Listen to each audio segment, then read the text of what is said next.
Good morning to all. Today we will study about strong and weak verbs. So let's have a look. So here you can see all the three forms of the verbs. First is present form, second is the past form, and third is the past participle form.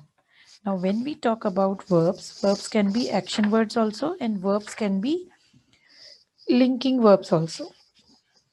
So now action words are like play, eat, run, and linking verbs are like is, are, was, were, has, have, had. Now, what is the difference between past and past participle? Past is a form of tense which shows that the action is or has already happened.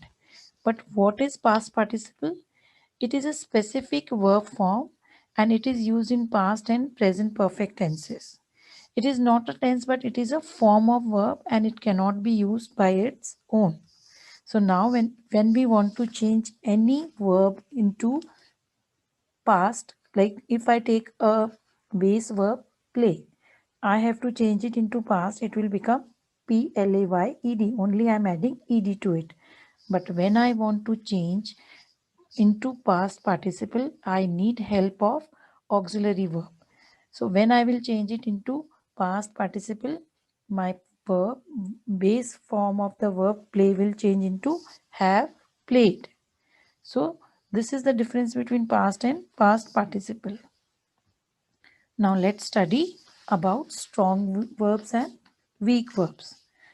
So a main verb that does not need a T, D or ED to give its past and past participle forms is called as a strong verb.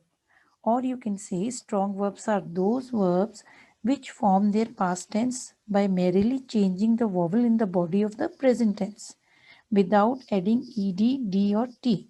Like if I give an example, give, give. So the vowel I is changing into a. It's becoming gave and given. Same with take, took and taken. Break, broke and broken. Now, what is a weak verb? Weak verbs are those which form their past tense by adding ed, d or t to the present with or without vowel changing in the body of the word. As talk becomes talked, spend becomes spent, sell sold, and buy bought.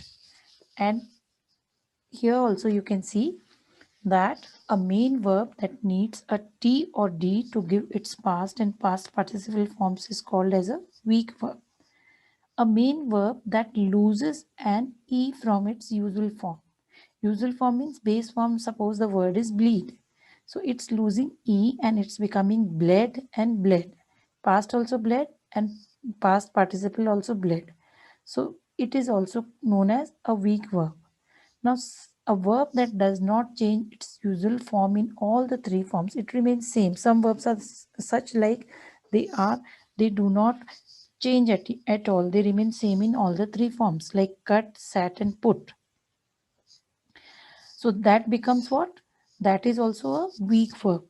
A main verb that needs an ed to form its past and past participle form is called as a weak verb.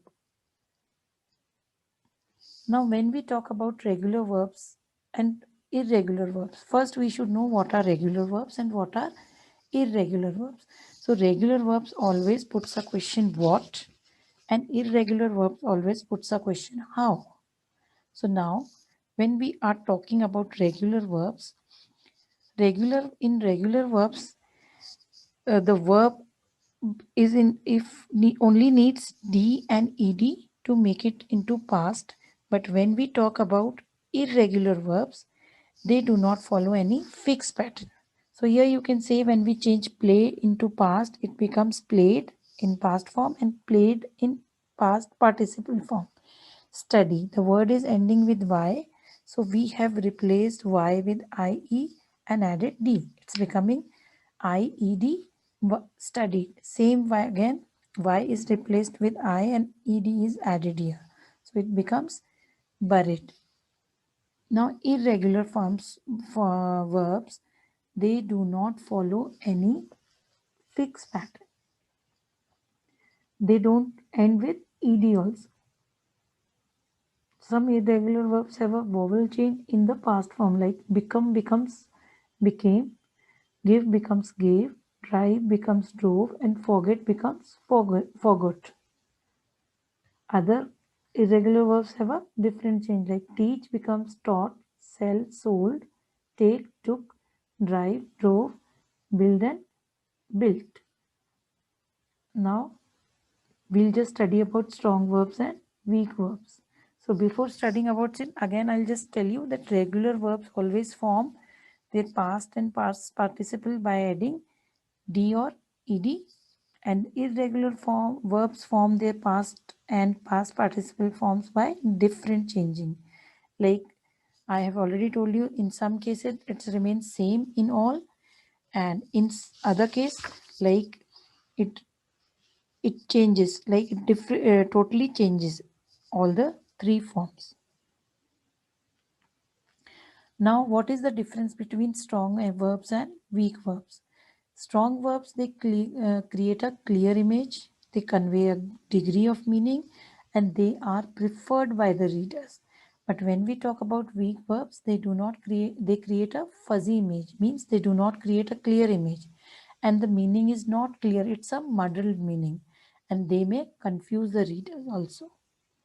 Now let's look here.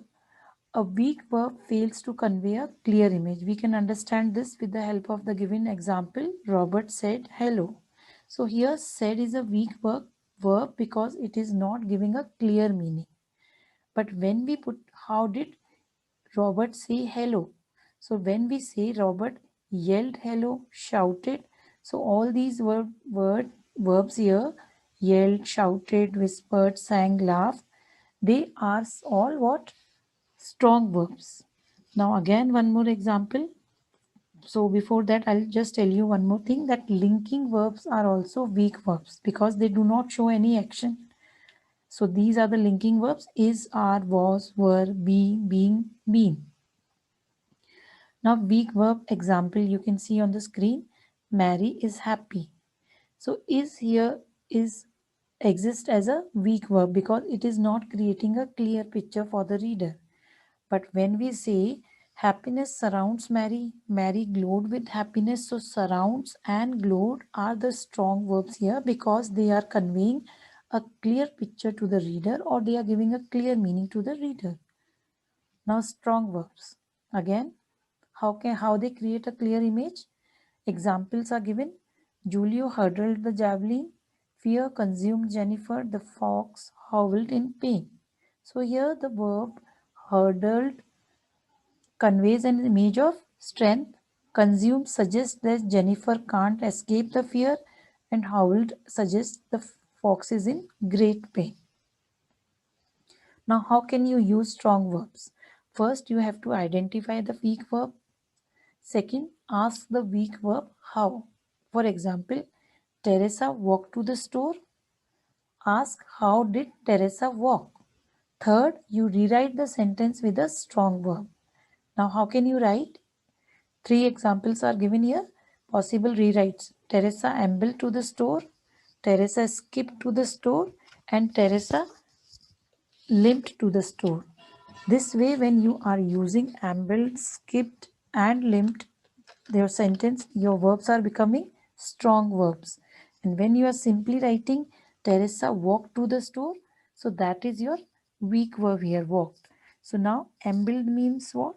When you move or walk at a slow, relaxed pace. Skip means jumped, and limped means walk with difficulty. So now this was all about strong verbs and weak verbs, and regular and irregular verbs.